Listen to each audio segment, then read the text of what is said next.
All right, let me think fast on my feet. I think first, seeing that it is an ecosystem and seeing the different pieces of that ecosystem.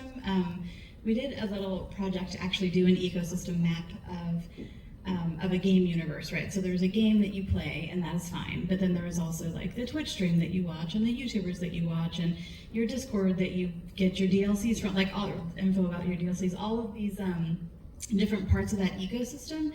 And it acts in planning in the world of like planning, it's called a third space, right? So it's somewhere that's not work and it's not home. It's a third place where you can go and relax and recreate and talk with your friends. And so that games and the whole ecosystem within a gamer community is a third space where I think it is possible to speak authentically about climate change, and even more so than like inserting oneself with a climate message, to support that community in speaking with each other about whatever the climate, environment, biodiversity topic is at hand.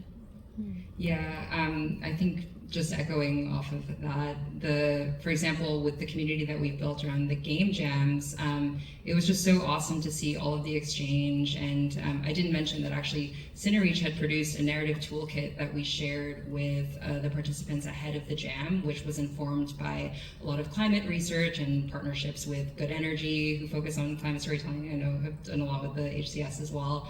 And so there was so much just ideas being exchanged and support and collaboration that I think this jam actually has like pushed the solar punk movement ahead a little bit in a way, because it's still a pretty nascent movement. So that was really cool to see. And then just going again off of what Marina was saying with the different like nodes and in the broader ecosystem, with the project that we're developing at Anima, it focuses on migration, but it has a strong impact focus, and it follows the journeys of migrants and asylum seekers on their way to cross the US-Mexico border, which is obviously a very heavy topic. But our goal is to foster greater awareness and empathy around this issue, which is not covered well in mainstream media, especially now, right? And combat a lot of the myths around this. And so one of the ways that we're looking to drive real-world impact, well, firstly on the research and development side, like we're working very closely with impacted communities. So I've been going down to the borderlands, walking along the trails, conducting interviews with migrants and asylum seekers in migrant shelters along the borderlands. And then, on the other side, we are looking to partner with NGOs. We had an opportunity to present a demo of the game at the UN at the end of last year and get like larger NGOs interested in seeing how we can connect the dots, but then also grassroots, like nonprofits as well. But then there's like the whole influencer community as well, and content creators who have a platform. So one example around, we're looking and hoping to use the game as a tool for civic engagement, come the next election.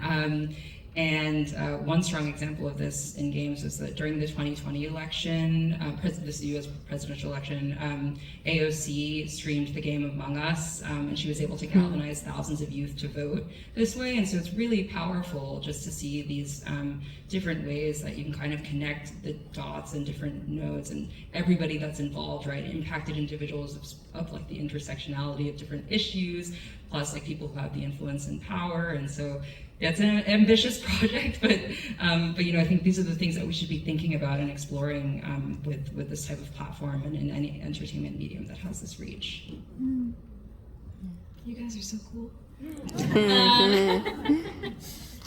I think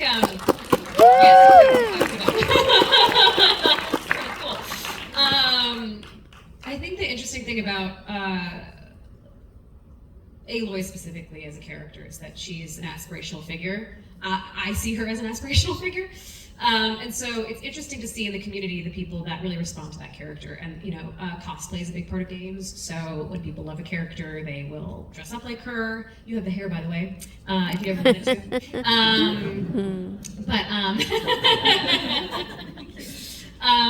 But I do think that there is this sort of engagement that happens when people play games and they feel connected to the characters in games, and there's also the sort of art that comes out of the game, whether that's fan art or cosplay or whatever it happens to be.